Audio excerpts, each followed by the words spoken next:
think it's the 28th or 29th. I'm going to continue to expand on the purposeful learning.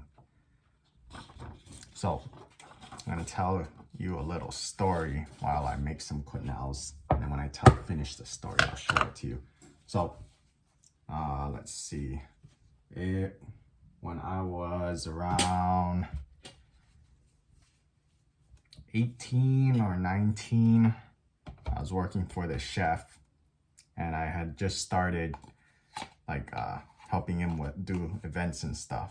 So not a lot of time with him yet, and my whole short cooking career, I always season food with my left hand, because I guess I used to think that I was meant to be left-handed, but I learned how to write with my right hand, and maybe that's why my handwriting is so messy these days. But yeah, when I played soccer, I kicked with my left foot, and just my left side stronger in general compared to my right side. Anyways, just like right now, further on in my career and early on in my career, and when I was like just a kid in elementary school, it was always in my personality to question everything until I could fundamentally believe that something was true, because it was rooted in facts that I could believe. Anyways, so I always season with my left hand, and then working for this new chef, he saw me season with my left hand, and he came up to me and he said, "What hand do you write with?" And I said, "My left hand." And then he said, "Okay, so from now on, you season with your right hand, because that's your writing hand." So me being me, thought like, that's stupid. Why are you gonna force me to switch hands when I've already been practiced with seasoning with this hand? And like, it was awkward for me to start picking up salt with my other hand, because I've always been doing it with my left hand. So me being like I guess a rebel of some sorts, I thought, okay, he said the reasoning, because that's the thing, is if somebody gives me good logical reasoning, I'll listen. But he said, season with your writing hand, and he didn't give any further explanation. I'm assuming it's because he thinks that you have more control with your writing hand. Anyways, so for a couple of days, for 10 days, exactly 10 days, I season with my right hand. And then, I know it's backwards, but you can see 1 through 10, A to Z, A to Z. And you can see it gets progressively nicer over time. And you can see down here, looks pretty good actually. So every day I wrote 1 through 10, A to Z, A to Z. This is what I did. That was my first day of writing with my left hand. And then every day, I didn't do any more practicing other than this. I just put thoughtful, like I focused, and I tried to get a little bit better every day. This is a printout because I couldn't find the original one. But yeah, you can see, well, maybe if I do it this way, there, you can see through it because of the light. Ah, that's perfect. So I get progressively better all the way up until right there. Here. This is my 10th time writing 110, A to Z, A to Z. So as you can see, one sheet of paper, not very much practice, but I got pretty proficient at it really fast. And I think part of that is due to focusing and trying to get better while I did it. I didn't just randomly write it without thinking, and I think that's how you learn faster and better. It's when you actually put mental effort into trying to get better. just doing something just for the sake of doing it is not going to make you better. So anyways, I on the 10th day of work, I showed that to him and I was like, Chef, I learned how to write with my left hand so I can season with my left hand now.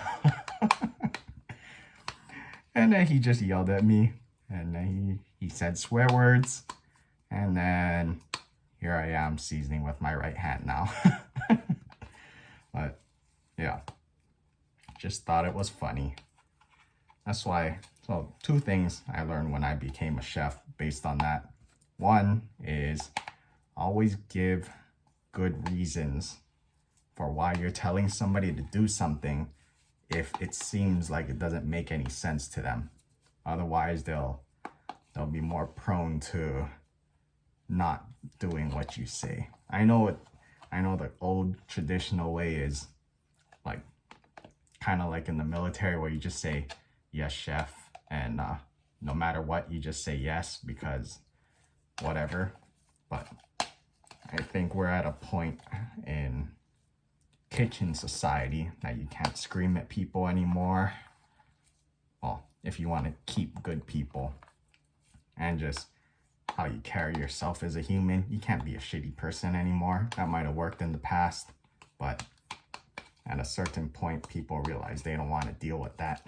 And I understand that kitchens are a high stress job, but if you think about it, take a step back, it's not that stressful compared to other things in life, other possible careers like being an astronaut. It's not rocket science, just like it's not the pressure of if you screw up, you actually die.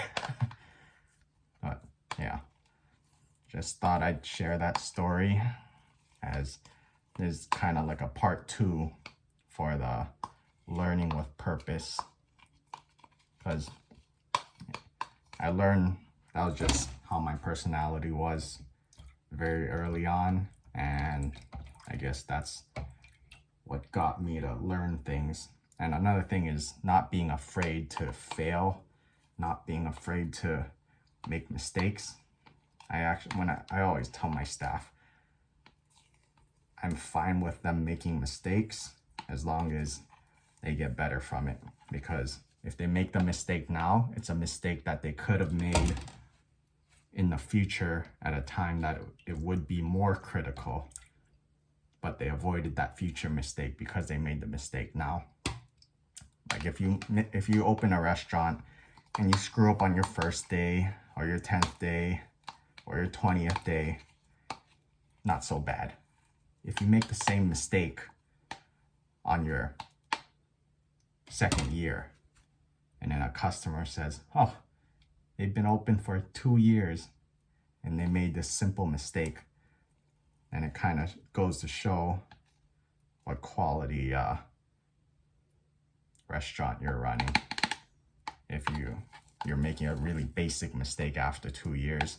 That's why I always prefer that people make mistakes earlier rather than later, as long as they fix it.